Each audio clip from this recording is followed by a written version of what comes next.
Thank you, Senator Pocock. The time has expired. Senator McDonald, we'll move to question time. Senator McDonald. My question is to the Minister representing the Prime Minister, Senator Farrell. Does Australia need to increase gas production to meet export and domestic demand while lowering gas prices? Thank you, Senator McDonald. Minister Farrell. Thank you, President, and thank the senator for her question and her interest in this topic. Of course, the important thing I think about particularly the Safeguards Bill, but the issue of ongoing supply of gas is that we are moving to transition out of fossil fuels and into renewable fuels.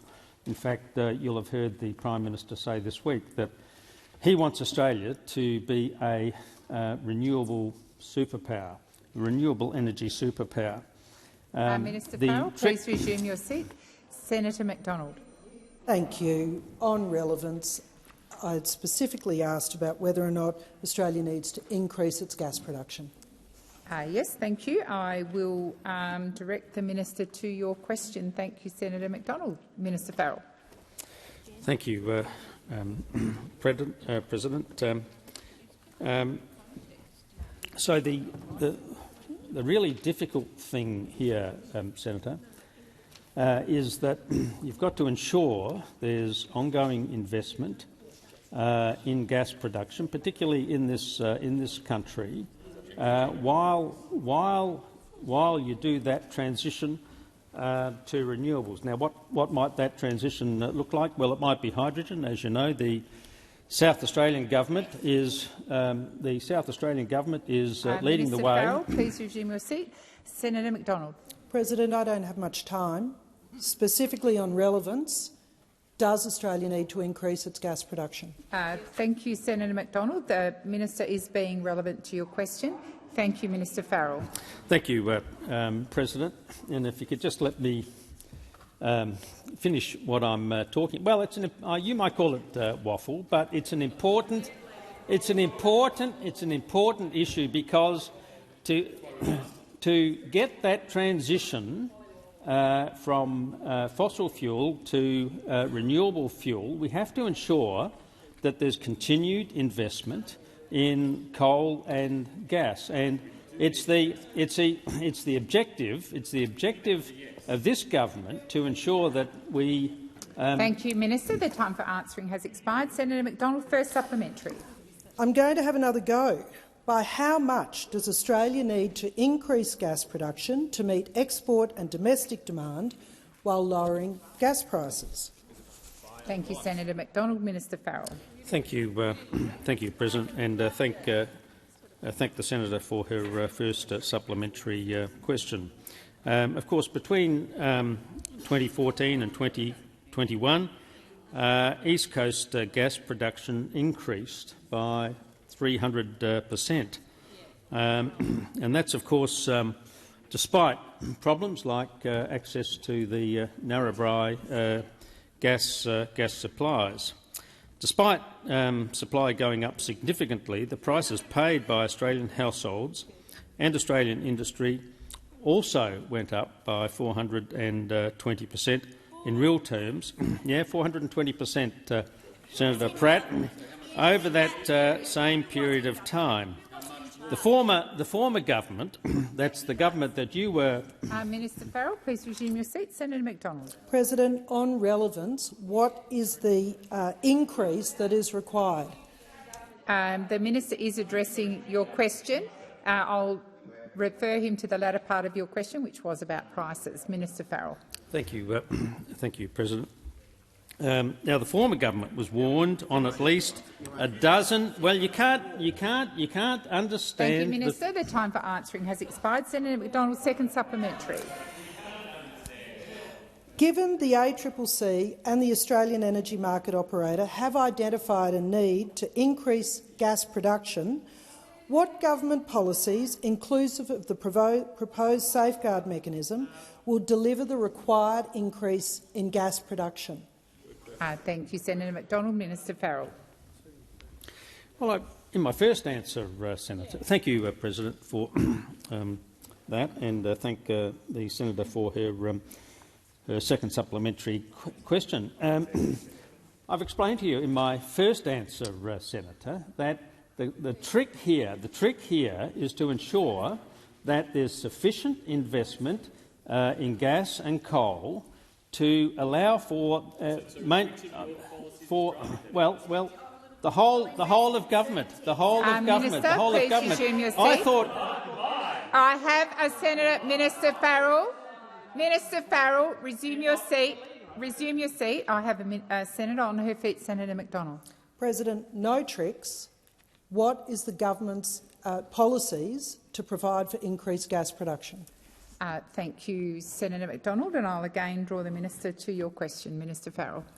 So, thank you, President.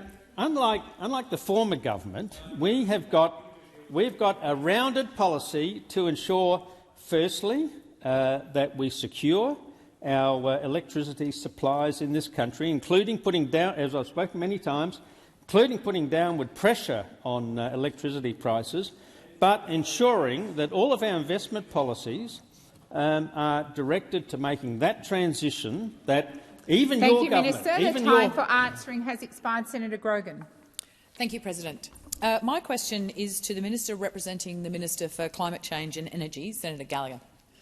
Can the Minister update the Senate on the progress that the Albanese government has made in taking the country forward on climate action? Thank you, Senator Grogan. Minister Gallagher. Thank you, President, and I thank Senator Grogan for the question and also for her strong advocacy in the area of climate policy over many years. At the last election, the Australian people voted undeniably for action on climate change. The Albanese government has a mandate to deliver this climate action, and I welcome the fact that we have been able to secure additional parliamentary support for the Safeguard Mechanism reforms. After a decade of inaction from those opposite, that's right, they created the problem, hid the problem and then opposed to any solutions. After a decade of inaction, we can finally put Australia on a credible path to achieve net zero by 2050. Just remember that those opposite agree with net zero by 2050. They just can't agree with any credible path to get there.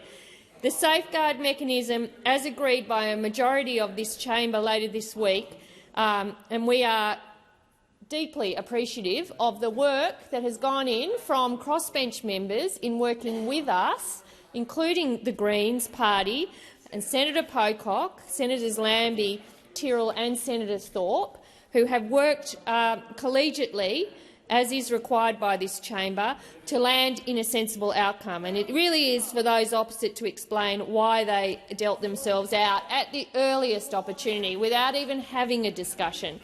This passage of the Safeguards Mechanism bill will allow policy certainty for the first time after 22 failed energy policies, announced 22, couldn't deliver one of them.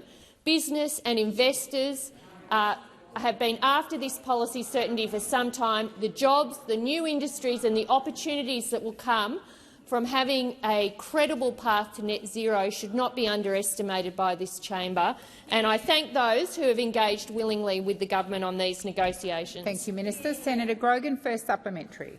That's great news, Minister. Great news. Can the Minister now update the Senate on the importance of the reforms to the Safeguard Mechanism to new facilities? Thank you, Senator Grogan. Minister Gallagher. And I thank Senator Grogan for the question. The Safeguard Mechanism reforms are about strengthening the economy and ensuring industry can compete in a decarbonising world. These are landmark reforms that will reduce 205 million tonnes of greenhouse gas emissions to 2030. Those emissions reduction will be delivered even with new facilities. Under the reform safeguard mechanisms, new facilities will need to meet international best practice. They will need to ensure emissions decline over time. New gas fields supplying existing liquefied natural gas facilities will be treated as new facilities. And with respect to the Beetaloo Basin, the Albanese government is committed to working with the Northern Territory government to implement Recommendation 9.8 of the Pepper Inquiry. The Safeguard Framework will help deliver the commitment to Scope 1 emissions, and given the cross-jurisdictional nature of Scope 2 and 3 emissions, the government will refer Scope 2 and 3 emissions to the Energy and Climate Ministerial Council. Thank you, Minister. Senator Grogan, second supplementary. Thank you, President.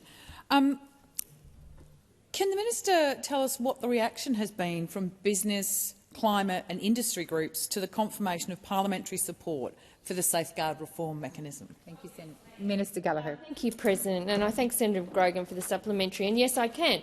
Support from senators to help that pass the Safeguard Mechanism reforms has been widely welcome, from the Australian Conservation Foundation to the Australian Industry Group and the Climate Council and the Business Council. The Business Council said these reforms were tough but achievable, and we think that's right. We have a policy which is ambitious but achievable, and the work that has gone into getting that balance right and seeking support from this chamber has been considerable. Mr Innes Wilcox of the Australian Industry Group said that industry will view the announced deal with some relief that pragmatism and reasonable compromise have prevailed. Now business and government have to get on with the large task of implementing this reform and supporting transformative investments in industry. Sensible response to good, sensible policy reform that those opposite have rejected and disengaged from for over a decade now. Thank you, Minister. Senator Duniam. My question is to the Minister representing the Prime Minister, Senator Farrell. The Greens yesterday stated that their deal on the Safeguard Mechanism has, quote, secured a pollution trigger for the first time in history on climate pollution. Can the Minister confirm that the government has agreed to adopt this climate trigger? Thank you, Senator Duniam. Minister Farrell. Thank you, President, and thank Senator Duniam for his question. And of course, I can let the Greens speak for themselves on their side of the agreement. What I want to do is recognise the support that this agreement has got, both from conservation groups all the way to business groups. Just to give one example, Jennifer Westacott from the Business Council. Business welcomes progress towards ending the impasse. Minister Farrell, please resume your seat. Senator Duniam. President, it wouldn't surprise you to know I'm about to take a point of order on direct relevance, and while I'm appreciative of all the glowing endorsements he seems to have manufactured, I asked a specific question. Can I have an answer, please? Thank you. You asked particularly about the Greens' position on a number of matters, and the minister has been relevant to that. Senator Birmingham. On the point of order in your ruling, President, Senator Duniam did not ask about the Greens' position. The question he asked was, can the minister confirm that the government has agreed to adopt this climate trigger? Thank you, Senator Birmingham. The question started with the Greens. It went to safeguard mechanisms, it went to climate pollution and a climate trigger, and then it asked the government's position. I believe the minister is being relevant. I will continue to listen carefully, and if not, I will draw him to the question. Minister Farrell. Thank you, President. What I can say is that we're not amending the EPBC Act. What we're doing is saying that when a project is approved under the EPBC Act, their emissions will be assessed against the Safeguard Mechanism targets. The two processes remain completely separate. It's about sensibly sharing relevant information to the Safeguards Mechanism scheme. The scheme does not give scope to the minister to reverse environmental approvals, and while the government already has accountability through the annual climate change statement, we are happy to add additional transparency and accountability to make sure the intention of the reforms are met. And I might add, I mentioned Jennifer Westacott, the AI group made a comment about this deal that you don't like, Senator Duniam. He says it's a good deal. Innes Wilcox says it's a good deal. The treatment. No. Thank you, Minister. The time for answering has expired. Senator Duniam, first supplementary. Thanks, President. On the 3rd of August last year, the Prime Minister and the Minister Bowen were asked at a press conference if they would agree to the Greens' demands to use the safeguard mechanism to stop certain coal and gas projects. The Prime Minister's response was, quote, "No," in a word.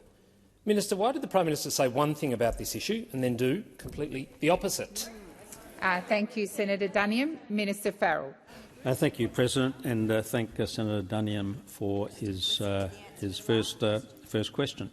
First supplementary question.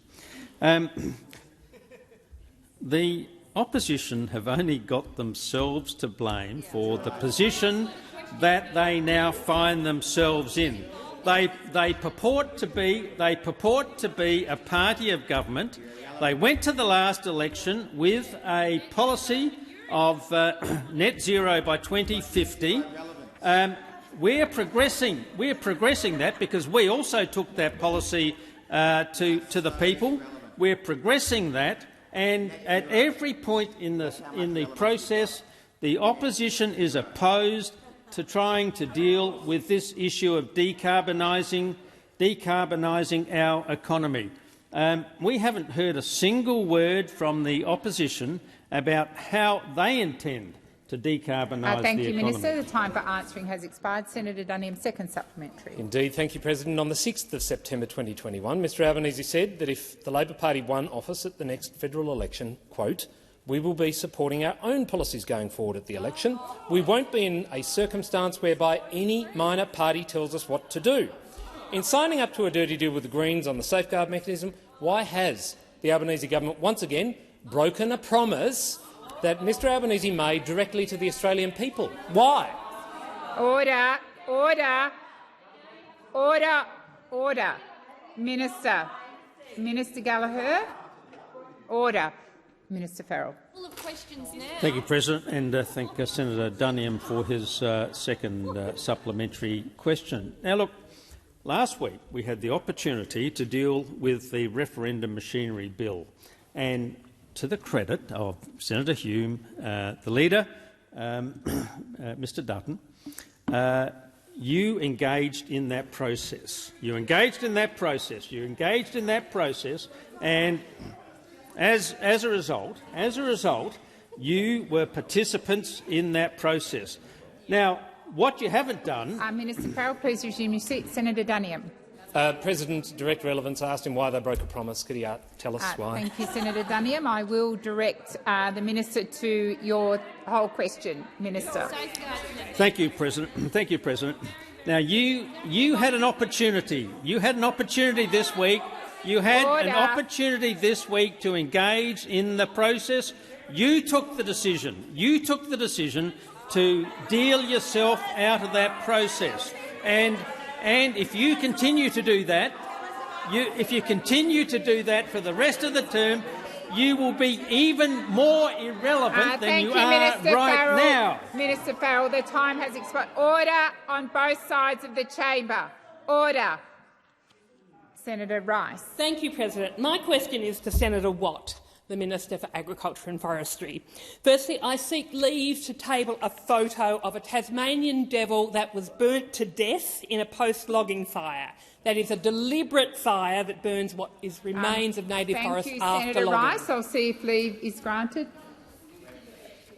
Generally, and this was explained to the chamber last week, generally material is circulated. If you want to circulate it, I'm assuming the minister will make a decision later. Yep. Thank you. Please ask your question. Minister, Tasmanian devils are endangered, and yet logging operations signed off by your government are killing Tasmanian devils and destroying devil habitat. Minister, is this good enough, that this destruction of these endangered species are happening under your watch? Thank you, Senator Rice. Minister Watt. Thank you, President. Thank you, Senator Rice. Well, of course, I can't comment on that particular issue, having not been given the courtesy of being provided with those documents before the question was asked. But what I can say is that the Albanese government supports a sustainable forestry industry, as I have said on a number of occasions. You well know, Senator Rice, that the forests in Tasmania are managed under joint state and federal regional forestry agreements, and that is the system that has been in place for a very long time. It is underpinned by strong environmental standards, and when those standards are not met, then appropriate action is taken for environmental protection reasons. Now, as I say, I can't comment on the particular issues that you've raised because you haven't raised them with me before, but we do recognise that it is important that we have a forestry industry in Australia that is environmentally sustainable. It's one of the reasons why our government went to the election making a significant commitment to expand the forest plantation estate. In fact, as you may be aware, Senator Rice, already about 87% of the logs harvested in Australia are from plantation estates, rather than with the remainder being from native forests. And we do think that it's important to have strong environmental standards that sit beneath those regional forestry agreements, and that is a position that we will continue to take. You would have seen that in response to the Samuels review, Minister Plibersek made the point that the new national environmental standards will apply to RFAs. That position was not just accepted but welcomed by the forestry industry associations, in addition to environmental organisations, and I think that shows that the Albanese government gets the balance right between ensuring that we can meet our timber needs while also protecting the environment. Senator Watt. Senator Rice, first supplementary. Thank you, Minister. Minister, your so-called sustainable forestry is clearly unsustainable. It's abundantly clear that in Tasmania, in Victoria, in New South Wales and WA, that logging our native forests is hurtling our threatened wildlife towards extinction, cremating Tasmanian devils in post-logging burns, destroying habitat of swift parrots, leadbeater's possums, greater gliders. Minister, why won't you end the regional forest agreements that allow this destructive logging? Thank you, Senator Rice. Minister Watt. Thank you, President, and thank you, Senator Rice, for sharing your opinions with us. But as I say, Labor will always support a sustainable forestry industry. We do want sustainable forestry jobs. We need, as a society, we do continue to rely on timber-based products. The jobs that the forestry industry creates, particularly in regional Australia, including in Tasmania, are important to regional economies. But forests are also valuable for their carbon storage, their native habitats, and we understand that we do need strong environmental protections that sit beneath our forestry industry. As I said, only in last December, Minister Plibersek announced our government's plan to reform Australia's environmental laws because those laws are broken. Graham Samuel found as much in his review that was commissioned by the former government. Those laws don't protect our environment and they're frustrating for business to negotiate. And that's why new environmental standards will apply to RFAs as they will to many other aspects Senator of business. Rice, second supplementary. Thanks, Minister. Minister, does your so-called sustainable forestry include allowing endangered species to be killed? If not, and given you won't end native forest logging, what are you going to do to ensure that Tasmanian devils and other precious wildlife are protected and not being killed in logging operations? Thank you, Senator Rice. Minister Watt. Thanks, President. Thanks, Senator Rice. Well, as we have come to understand from the Greens, they always insist on action to occur yesterday without thinking about the consequences. The Greens have no plan we haven't heard Senator Rice or anyone from the Greens tell us where we would obtain timber products that we would need if we were to abolish native forestry immediately in the way that she calls for. We haven't had any word from the Greens about where the jobs would come from to replace the jobs abolished, but that's okay because the Greens never have to think about these things. They're not a party of government. They can go out there and make outlandish claims that do not. That do not. Well, there's a couple of parties who are definitely not part of the government over there, and we hope to keep it that way for a very long time.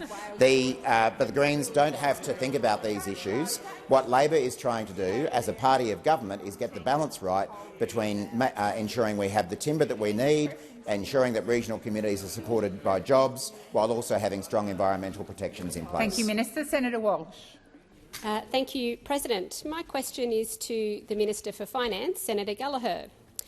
Yesterday, the minister outlined how the former government's tricky approach to budgeting has put several government programs and services at risk after July 1.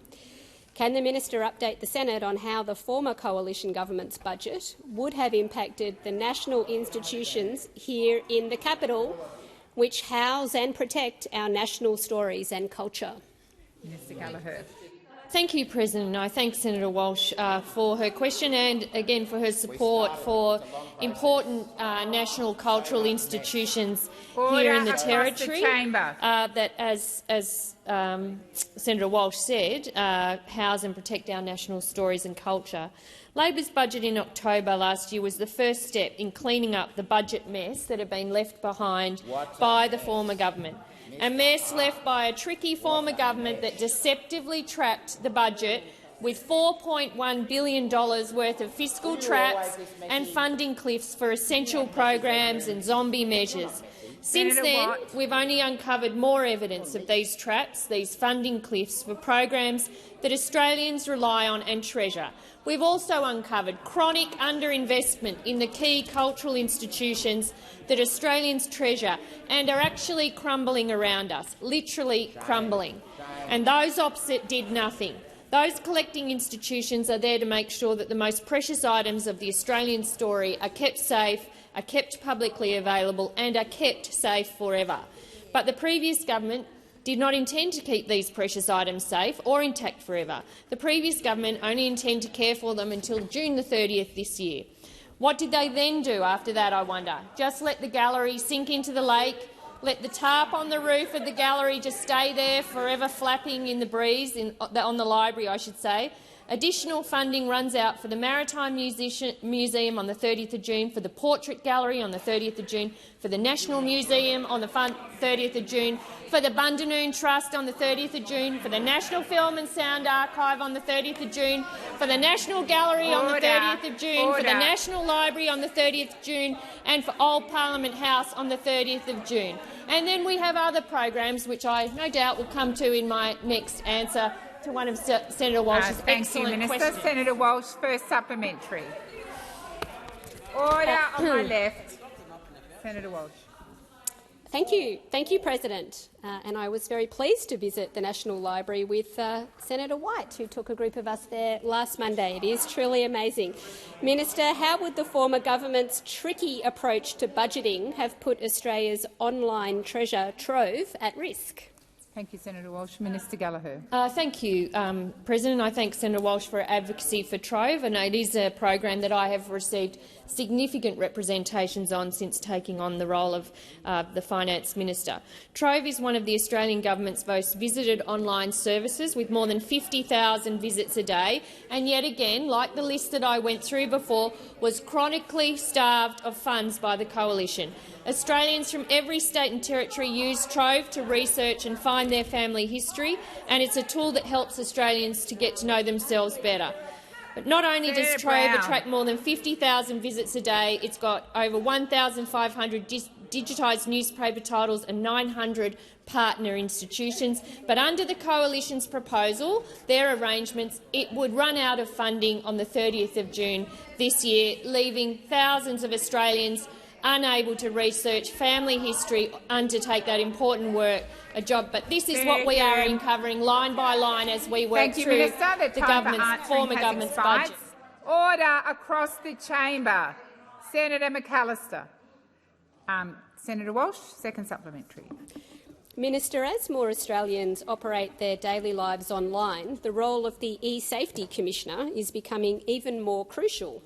Can the minister outline to the Senate how the former government's approach to this government agency would have left Australians more at risk online, and how the Albanese Labor government will take a different approach? Thank you, Senator Walsh. Minister. Well, again, thank you, Senator Walsh, and I understand why those opposite don't like this, because we're calling them out for the way that they put their budget together. Minister Gallagher, please resume your seat. Order. Order. Minister, please continue. Thank you. We're calling them out for the way that they put their budget together, which was these terminating measures, fund things for a year, don't fund things properly, Order. have a fiscal cliff and leave it for someone else to worry about. Just like in energy policy and all those other areas, actually kick the can down the road and actually let somebody else deal with it. Well, I'll take the interjection from Senator Birmingham. We started cleaning up the mess in October. $4.1 billion. We started cleaning up the mess, and we'll continue it in this budget with all dealing. Minister Gallagher. Minister Farrell. Point of order, President. I can't even hear the minister's answer, and I'd like the opportunity to hear her very fine answers to these issues. Thank you, Minister Farrell. I ask the minister to resume her seat because there is too much disorder in the chamber, particularly the front bench on the left side, but not only there. I would ask senators, all senators, to listen respectfully and silently. Minister Gallagher, please continue. Thank you. And on the important e-safety commissioner, their base funding of $10.3 million has never been increased since it was established in 2015, and it's facing a fiscal cliff of $23.3 million from the 30th of June this year. This is how they budgeted. They were budget vandals, and we're cleaning up the mess. The time has expired. Senator David Pocock, first question. Thank you, President. My question is to the Minister representing the Prime Minister. In recent years, we've seen scandals across the public service, robo-debt, mismanagement of procurement and home affairs, continual blowouts in defence projects and the recent questionable contracts in Service Australia and the NDIA. Now there is a change in government.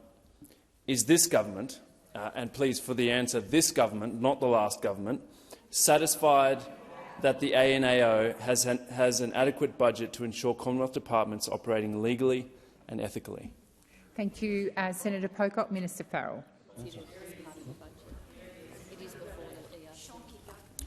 Thank you, President, and thank you, Senator Pocock, for his interest in this issue. And he has gone through in some significant detail all of the scandals that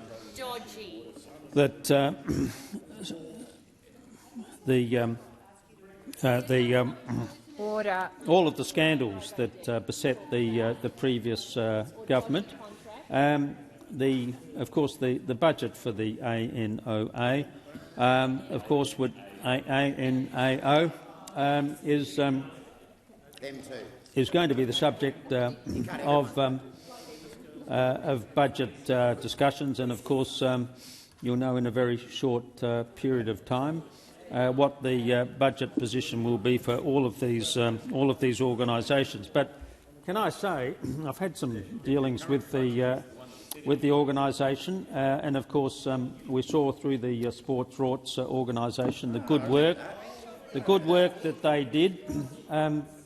Since coming to office, I've had responsibility, Senator Pocock, for the PEMS system, and the PEMS system was supposed to computerise the way in which, for instance, our travel allowance payments were made. We discovered very quickly on coming to office. Minister Farrell, please resume your seat. Senator Pocock. Sorry, point of order, President. Relevance. My question was about the ANAO, not the PEMS system. Thank you, Senator Pocock. The minister has referred to the ANAO, but I'll remind him of your question. Thank you. Minister Farrell. The point of reference, referencing the, if you'd let me finish my question, Senator Pocock, the point of reference of the PEMS system is that I have asked the organisation to investigate why it is that a project that was meant to simplify and speed up the way in which these payments were made has not done that, and continues to cost Thank you, Minister. Australian the time public for answering has millions expired. Senator Pocock, first supplementary. Thank you, President, and thank you, Minister. Has the government been approached by the Auditor-General or any ANAO executive to request additional funding? Thank you, Senator Pocock. Minister Farrell. I've certainly had some, not directly from them, but the government certainly had representation. Thank you, President, and thank you, Senator Pocock, for his first supplementary question. These are, of course, issues that the Finance Minister, of course, is particularly concerned with, and my understanding is that she has received some representations in this regard. Of course, that wouldn't be unsurprising, because in the lead-up to the preparation for a budget, of course, all of these issues will no doubt be considered by not only the Finance Minister but, of course, the Treasurer in the preparation for the budget that's coming up in May. Thank you, Minister. Senator Pocock, second supplementary. Thank you, President. Thank you, Minister. It's my understanding that the ANAO has completed just 16 out of 42 reports for this financial year, so that means there are 26 to be completed in the next 3 months. Outside of the budget process, in principle, does the Labor government support fully funding the ANAO to ensure that it can undertake its vital task in our democracy? Minister Farrell. Thank you, President, and thank Senator Pocock for his second supplementary question. Look, of course, we in opposition relied very heavily on the work that the ANOA did. I know ANAO, yep, did in opposition. Of course, they did have the resources to do very thorough investigations, and of course, we saw the results of the sports rorts investigations and the scandal that was associated with that, which regrettably cost Senator McKenzie her ministry. But look, we Order. Order across the chamber. Order across the chamber. Order across the chamber. Senator Smith, I'm not sure the minister has concluded. I will check. Minister Farrell, have you concluded your answer? I think I have run out of time. time. Thank you. Senator Dean Smith. Thank you, President. My question is also to the Minister representing the Prime Minister, Senator Farrell. The February 2023 Tax Expenditures and Insights Statement reveals $67 billion of franking credits was distributed by Australian companies in 2019-2020. Can the Minister tell the Senate how many billions of these funds from franking credits went to Australian charities and non-profits, and how many charities were the beneficiaries of this important and necessary franking credit income? Thank you, Senator Smith. Minister Farrell. Thank you, President, and thank Senator Smith for his question.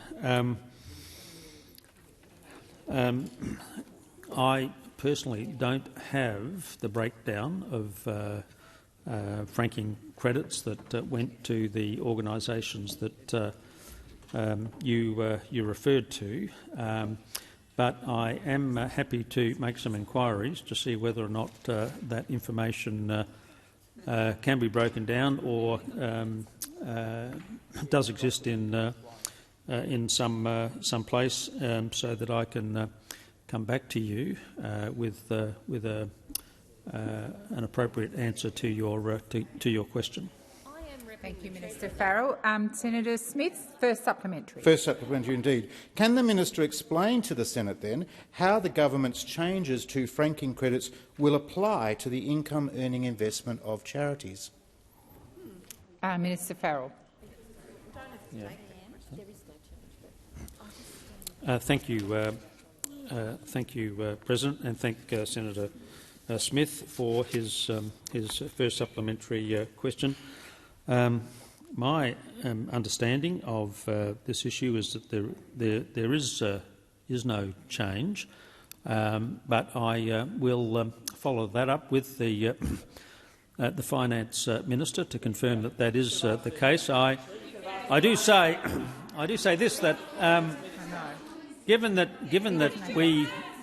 we are fortunate in the Senate to actually have the Finance Minister present, then of course these questions might be better directed towards the Finance Minister, and that would save me having to come back with answers to you. But can I suggest that it might be more appropriate in the future that those sorts of questions be directed to the Minister who is responsible for them? Thank you, Minister. The time for answering has expired. Senator Smith, second supplementary. Noting that Senator Farrell is the leader of the government in the Senate, and this is the government's policy, the national charities sector is fighting to meet unprecedented demand because of the Albanese government's mismanaged cost of living crisis. How much will your franking credits broken promise cost Australian charities? Thank you, Senator Smith. Minister Farrell.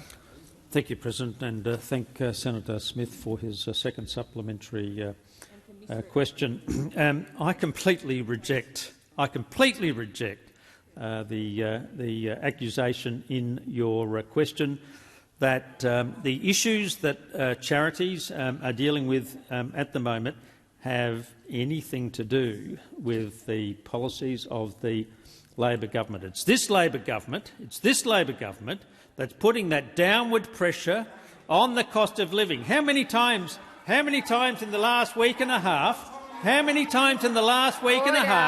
Order. Have I explained the downward pressure that we are putting on things like electricity price? How many times? Minister Farrell. How many times have I talked? Please resume your seat. Order. Minister, please continue. Thank you. They don't want to listen. They don't want to listen to all of the things. They don't want to listen. They don't want to listen to the ways in which this government is putting downward pressure. And, thank you, and Minister. that ought the to time be, for answering has expired. Senator Lambie. Thank you, Madam President. My question is to the Minister representing the Minister for Skills and Training. TAFE teachers in Tasmania are paid $60,000 a year at the moment, but the tradies who should be teaching these apprentices earn upwards of $100,000. Last week, when I asked about Tasmanian TAFEs using Cold War-era Soviet Union equipment to teach your electrician apprentices, the Minister representing the Minister of Defence said, and I quote, "We have revitalised the TAFE industry in this country," end quote. How does the government explain how a TAFE operating on Cold War equipment has been revitalised since you've been in government in 9 months? Minister Watt. Thanks, President, and thanks, Senator Lambie.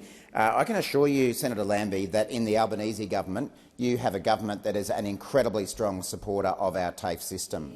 And that is a contrast to what we have seen over the last 10 years, where we saw a government ideologically opposed to the public provision of vocational education and training.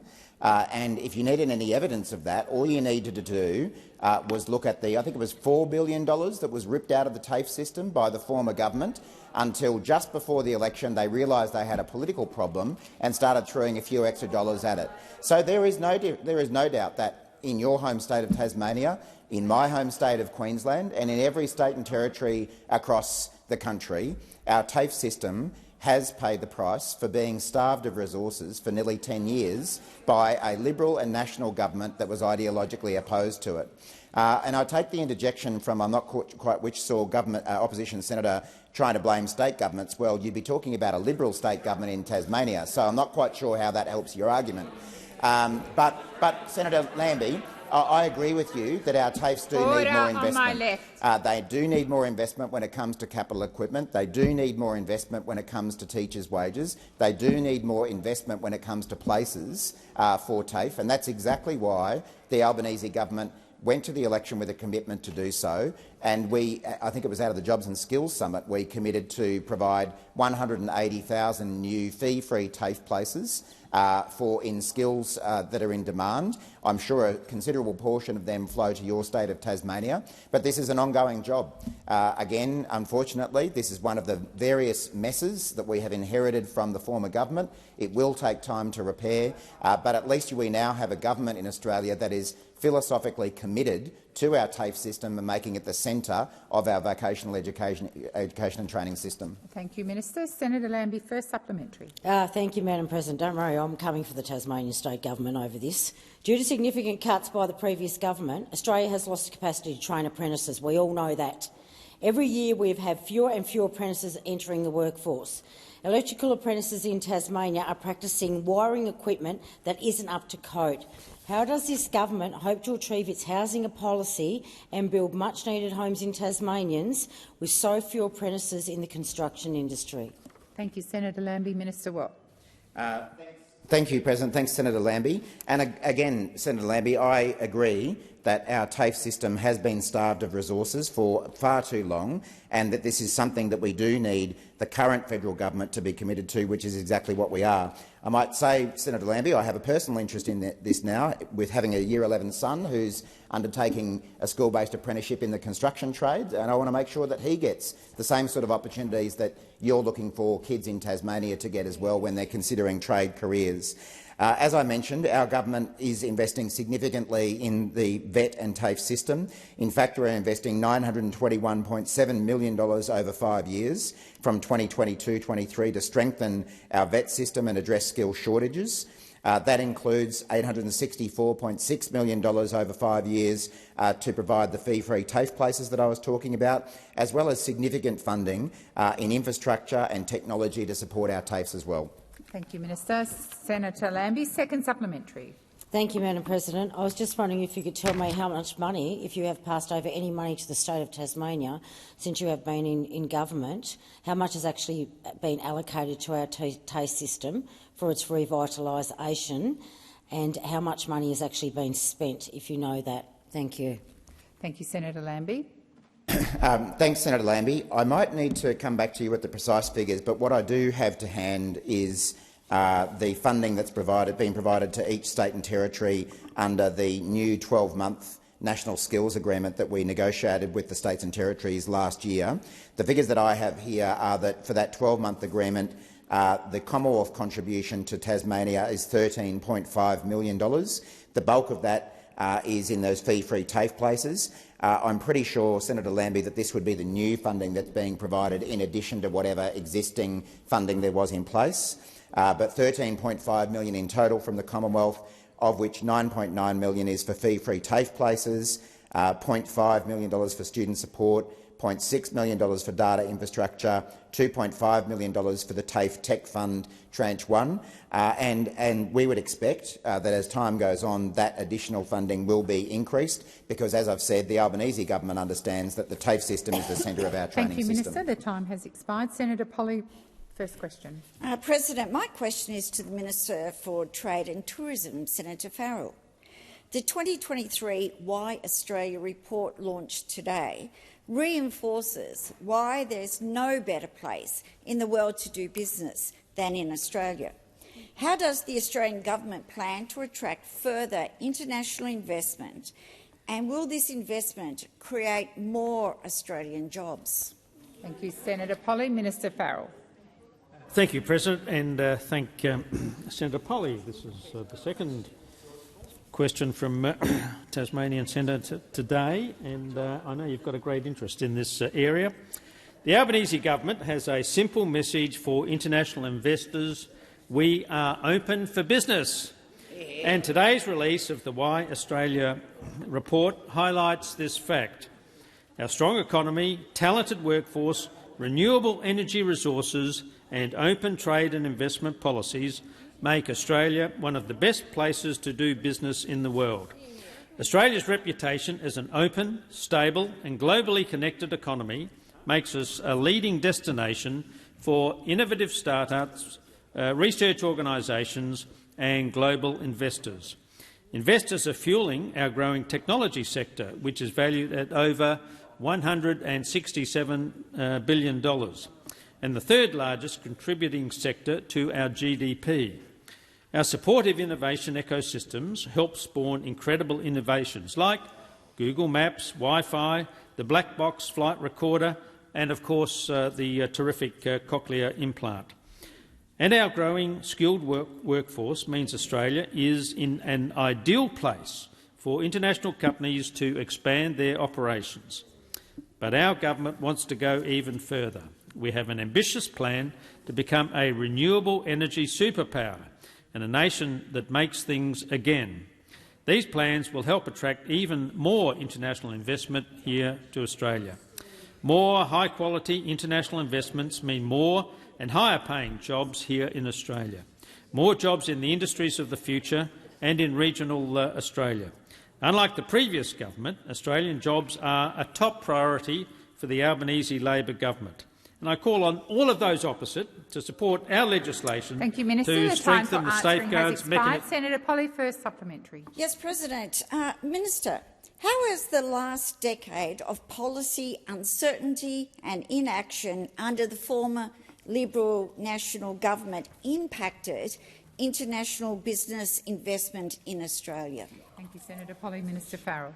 Thank you, President, and thank Senator Polley for her first question. The Albanese Labor government knows that the international investors crave certainty. But unfortunately, after a decade of Liberal National Government, that's the last thing international investors got. Instead of a government that they could trust, they got a decade of infighting and political divisions which prevented any meaningful action on important matters impacting investment, like a plan to tackle climate change. Thankfully, our government is taking a responsible approach to policy that delivers what investors need most: certainty and stability. We've ended the climate wars by charting a sensible path to net zero through our safeguards legislation. This gives international businesses a clear and predictable framework to invest in the renewable industries of the future. Thank you, Minister. The time for answering has expired. Senator Polley, second supplementary. President, how would cross-party support for the safeguards mechanism and the National Reconstruction Fund give business certainty to help attract game-changing investment in Australia's domestic industries? Minister Farrell. Thank you, President, and thank Senator Polley for her second supplementary question. We're providing Australian industry and the economy with a stable, ambitious policy environment for investment in decarbonisation of our domestic industries. Yesterday's announcement by the Prime Minister and the Energy Minister was welcomed by the Business Council of Australia and the Australian Industry Group, because they know our safeguards mechanism policy will help us attract game-changing investment into the future. Beyond providing certainty on emissions, we are providing certainty on government investment in the industries of the future through the $15 billion National Reconstruction Fund. If senators in this place are serious about attracting international investment in the industries of the future, I encourage them to support our legislation for a stronger safeguards mechanism and the National Reconstruction Fund. Thank you, Minister. Senator Van. Thank you, President. My question is to the Minister representing the Prime Minister, Senator Farrell. Minister, have all of the 90 Bushmasters promised by Australia to Ukraine on the 8th of April and 27th October 2022 been delivered? Thank you, Senator Van. Minister Farrell. Thank you, President, and thank you, Senator Van, for that question.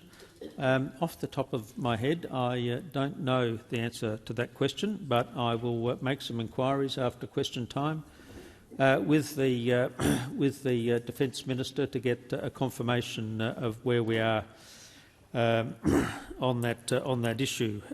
Australia, of course, has been very supportive of the not only the people of Ukraine, but the government of the Ukraine in this terrible fight that they now have with the Russians. I don't think, outside of the NATO members, there's been a stronger supporter of the people of Ukraine. Minister Farrell. Thank you, Senator Van. Minister, you know that's not true, Senator don't you? Why Point are you of on order your feet? is misleading the Senate.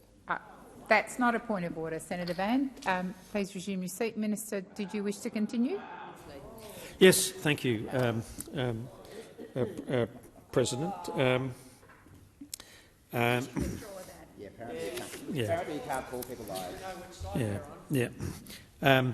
The significant scale of Australian military assistance means that we are still delivering items and will continue to do so over the coming months.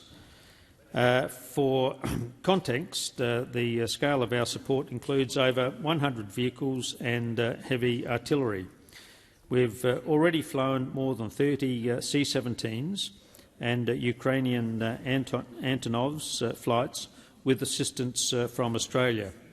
Delivering items from the other side of the world, of course, as you might appreciate, is an immense logistical effort. But this government is prepared to continue to do that. Of course, one of the first things that our Prime Minister did on becoming Prime Minister was visit Kiev and visit the President of Ukraine. Thank you, Minister. Rest assured, the time for answering has expired. Senator Van, first supplementary.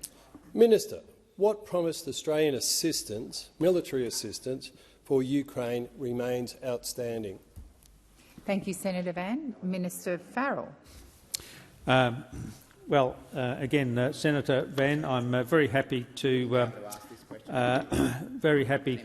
consult with the Defence Minister after question time and get an answer for you on that question. But can I say this, as I started to say before? The people of Ukraine, the government of the Ukraine, have no greater supporters than the Australian government and the Australian people. We have demonstrated, both through the visits that our Prime Minister has made to Ukraine and by the ongoing military and other forms of support, that we continue to deplore the actions of the Russian government under Putin, and we continue to ensure that we support the people of Ukraine. Thank you, Minister. The time for answering has expired. Senator Van, second supplementary. Minister, given Australia's proven ability to previously manage diplomatic representation in difficult environments like Kabul and Baghdad, will the government reopen our embassy in Kiev? Thank you, Minister Farrell. Thank you.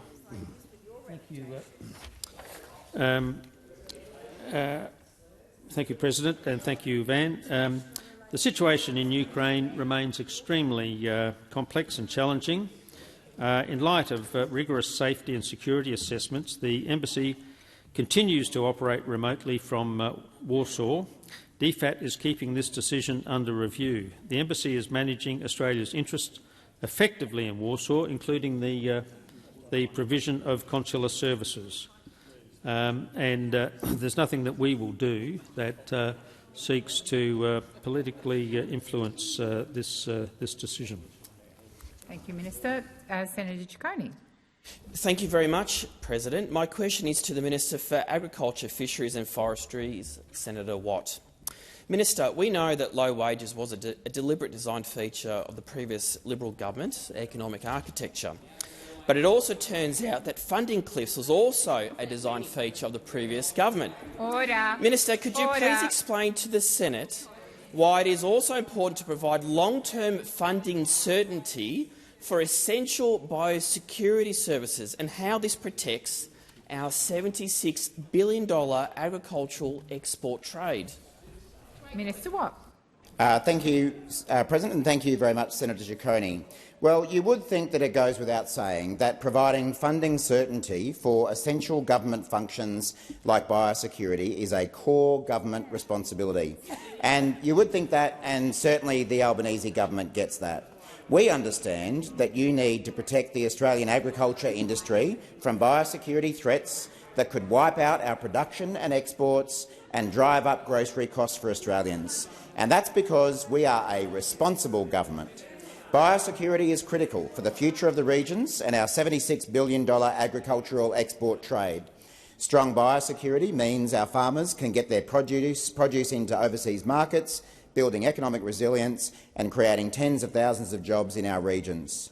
In our first budget, the Albanese government invested $134 million in new biosecurity measures like extra frontline staff, 20 new detector dogs and stronger defences against foot and mouth disease and other emerging threats. Unfortunately, though, as we keep hearing, the Albanese government also inherited a series of budget booby traps left by a government that was all announcement and no delivery. Short-term funding in emergency management, in health, the arts, communications, national security and now biosecurity as well.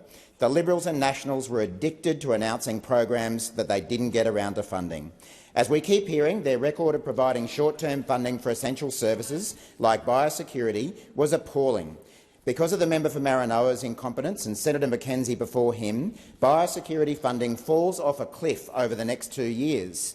In fact, it falls by 20% on the 30th of June this year and another 25% on the 30th of June next year. That's right, the funding engineered by Senator McKenzie and Mr Littleproud falls off a cliff by more than 40% in 2 years. We are cleaning up the mess by the Liberals and Nationals in biosecurity because that's what good governments do. Has expired. Senator Ciccone, Thank you, President. Thank you, Minister, for that answer. It's quite shocking to learn about that development. We know that strong biosecurity is good for Aussie farmers, important for food security and essential for trade. Minister, could you please outline to the Senate the risks to regional Australia of making short-term funding decisions for essential biosecurity services? Minister Watt. Ciccone, I'd be delighted to. And there are risks. There are severe risks to our biosecurity, our agricultural industry and grocery prices as a result of these short-term funding decisions that were made for biosecurity as there were in so many other areas. It's no wonder, with the former government's record around short-term terminating measures for biosecurity, that the National Farmers Federation consistently called out the coalition for their failure to deliver sustainable biosecurity funding. But of course, rather than listen to our peak farming organisation and actually deliver, the Nationals leader David Littleproud resorted to name-calling, labelling the NFF ignorant and sideline critics. Fortunately, in the Albanese government, the adults are in charge. We are working with our farmers and we are working with our agriculture sector to fix our biosecurity system once and for all. In addition to the investments we made in our first budget, we're laying the foundations on traceability, something that was too hard for the National Party, to deliver a fit-for-purpose modern system to protect our livestock industries. The time for answering has expired. Senator Ciccone, second supplementary. Thank you again, and thank you, Minister, for that answer. Funding for biosecurity, it's fair to say, was left in a complete mess by the former Liberal National government. Complete mess. What happens when governments don't plan for the future by making long-term investments in essential biosecurity? I'd appreciate your thoughts on that, Minister.